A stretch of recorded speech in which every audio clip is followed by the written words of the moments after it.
네, 말씀입니다. 하나님께서 오늘 우리에게 주신 말씀은 로마서 2장 1절부터 16절까지입니다. 로마서 2장 1절부터 16절까지 신약 성경 240면에 있습니다. 로마서 2장 1절부터 16절까지 신약 성경 240면에 있습니다. 네, 우리 교독하도록 하겠습니다. 그러므로 남을 판단하는 사람아, 누구를 막론하고 내가 핑계하지 못할 것은 남을 판단하는 것으로 내가 너를 정죄함이니 판단하는 내가 이 같은 일을 행함이니라.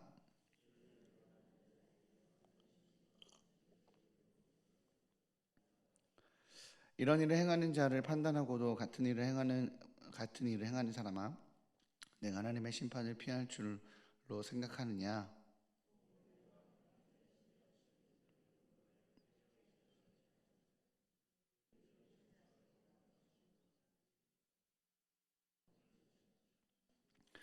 다만 내 고집과 회개하지 아니한 마음을 따라 진노의 날 곧 하나님의 의로우신 심판이 나타나는 그 날에 임할 진노를 내게 쌓는도다. 참고 선을 행하여 영광과 존귀와 썩지 아니함을 구하는 자에게 영생으로 하시고,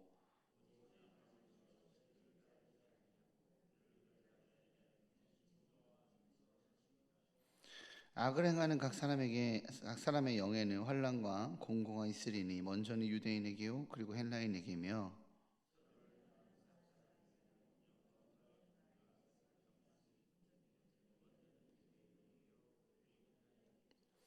이는 하나님께서 외모로 사람을 취하지 아니하심이라.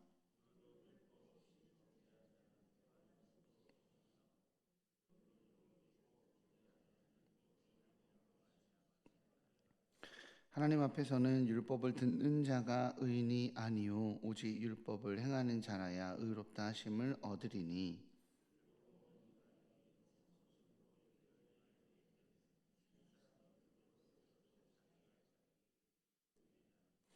이런 일들은 그 양심이 증거가 되어 그 사람들이 서로 혹은 고발하며 혹은 변명하여 그 마음에 새긴 율법의 행위를 나타내느니라.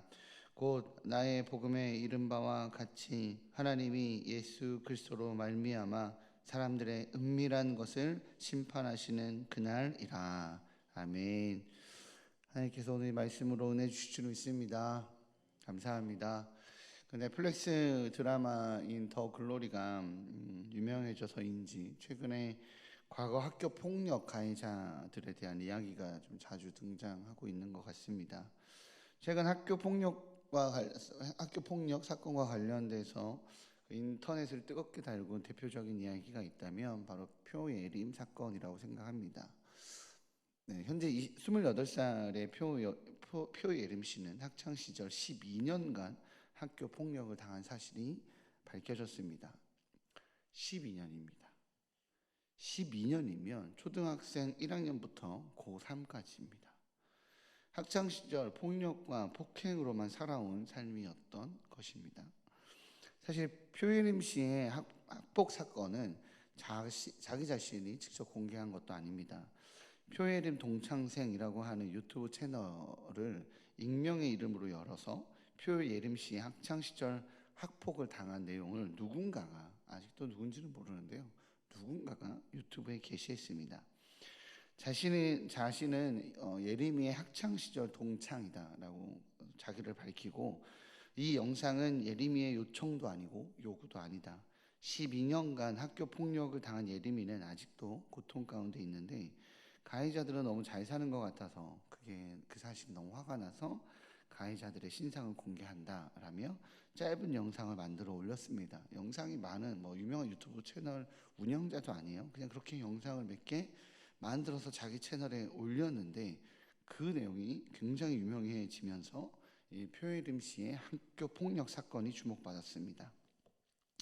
주 가해자는 총 4명으로 현재는 육군 군무원, 미용사, 또 남자친구를 만나서 잘 살고 있는 임 씨, 마지막으로 개명하고 새 삶을 살고 있는 최 씨, 이렇게 4명입니다. 이들 학창 시절 머리채를 잡고 변기에 표예림 씨의 머리를 박게 하고 폭언과 폭력 등으로 지속적으로 12년을 괴롭혀 왔습니다.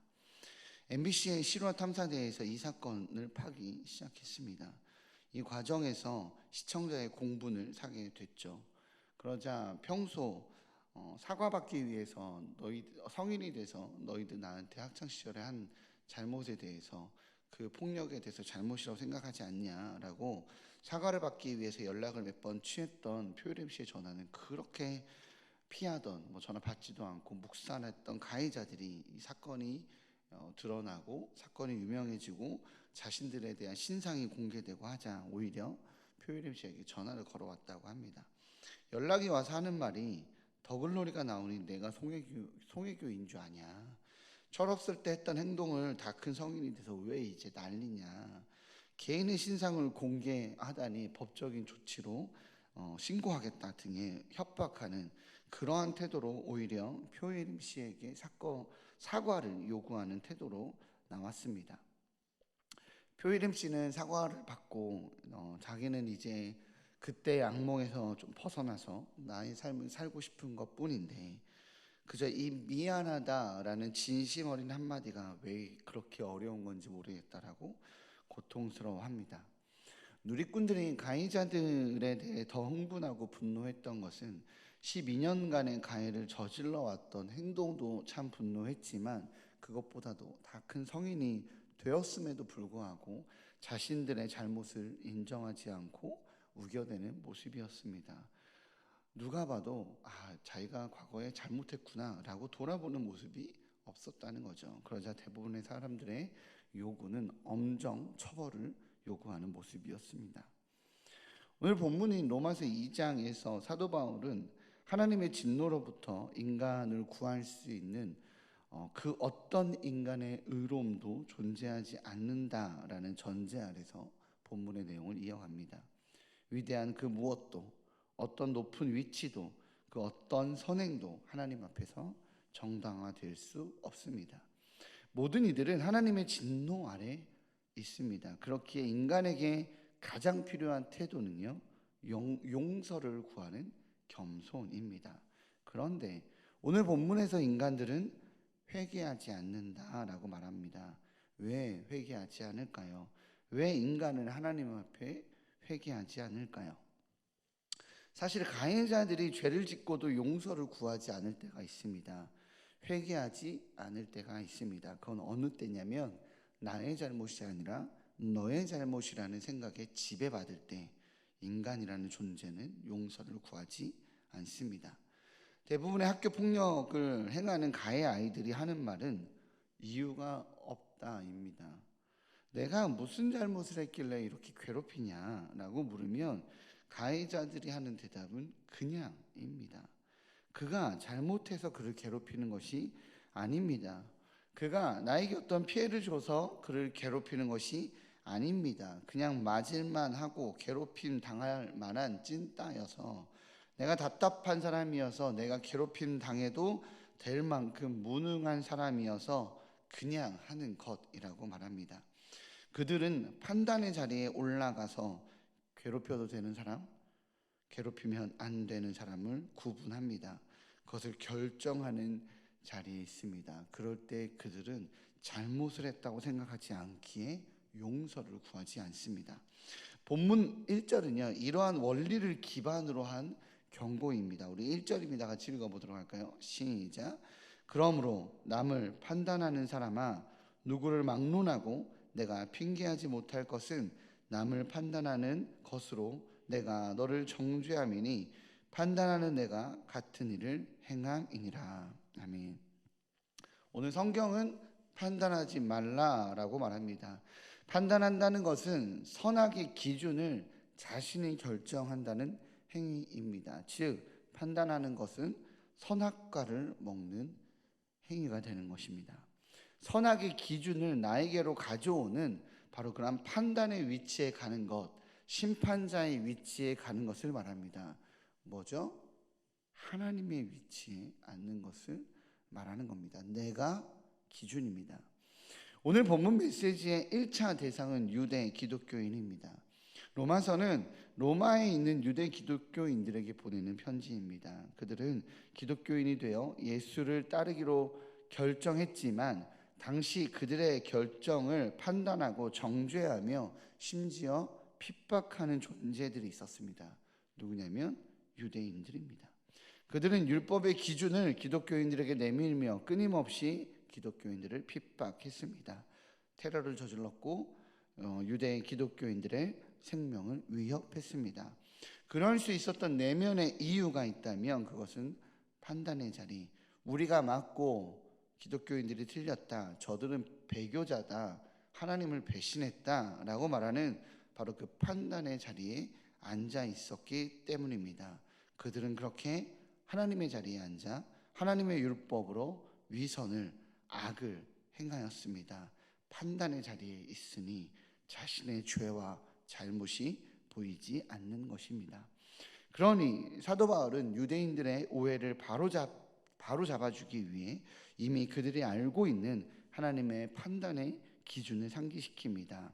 그것이 무엇이죠? 그건 하나님께서 단지 유대인이라는 사실만으로 하나님의 진노로부터 보호하는 것이 아니다라는 바로 그 기대는 잘못된 기준이라고 말하는 것입니다. 하나님의 판단은 오직 진리대로만 이루어집니다. 하나님은 눈에 보이는 외형이 아니라 그 사람이 현재 있는 모습으로 판단의 기준을 삼으십니다. 하나님께서 유대인들을 판단하는 기준은 아브라함의 혈통을 가졌다라고 말하는 이 외적인 조건이 아니라 악을 행하고 있는 그들의 모습의 실제를 가지고 판단하십니다. 그리고 말하시는 거죠.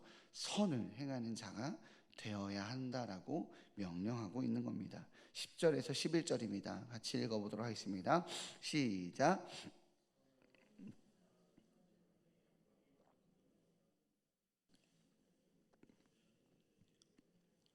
이는 하나님께서 외모로 사람을 취하지 아니하심이니라.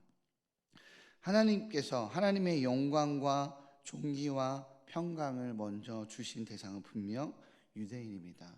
그러기에 그들의 잘못에 대한 징계도 유대인이 먼저요, 그리고 헬라인에게다 라고 말했던 것처럼 동일하게 선을 행하는 것을 먼저 요구하는 것도 그들에게 선을 행하며 그들에게 하늘의 복과 하나님의 법을 주신 것도 유대인이기에 유대인에게 먼저는 하나님의 평강과 영광과 존귀가 있으니 그 은혜를 기억해야 하는 것도 먼저는 유대인에게요, 그리고 헬라인에게다라고 말합니다.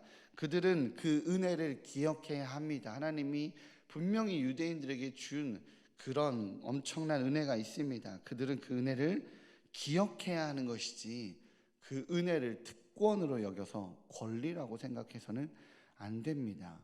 은혜로 기억하는 자는 늘 감사하고 늘 겸손하며 은혜를 허락하신 하나님께 늘 겸손하게 은혜 받은 자로서, 은혜를 갚는 자로서, 섬기는 자로서 살아가게 되지만 그것이 은혜가 아니라 나의 특권이었고 권리였다라고 하는 자들은 자신이 판단하는 자리에 가서 정죄하고 악을 행하는 자가 되어버리기에 판단의 자리에 가지 말라라고 말합니다. 너희들은 은혜 받은 자이다라는 사실을 잊지 말라라고 말하는 것입니다. 저는 이번 학기도 예수제자학교에서 하나님 나라 복음 강의를 진행했습니다. 복음 강의를 진행하는 한 성도님께서 저에게 물어보셨습니다. 하나님의 복음이, 예수 그리스도의 사랑이 얼마나 위대한지, 얼마나 대단한지 설명하던 중이었습니다. 모든 살인자도, 모든 악인도 다 구원하시기 위해 십자가를 지신 예수 그리스도의 사랑과 그 깊이를 설명하던 때였습니다.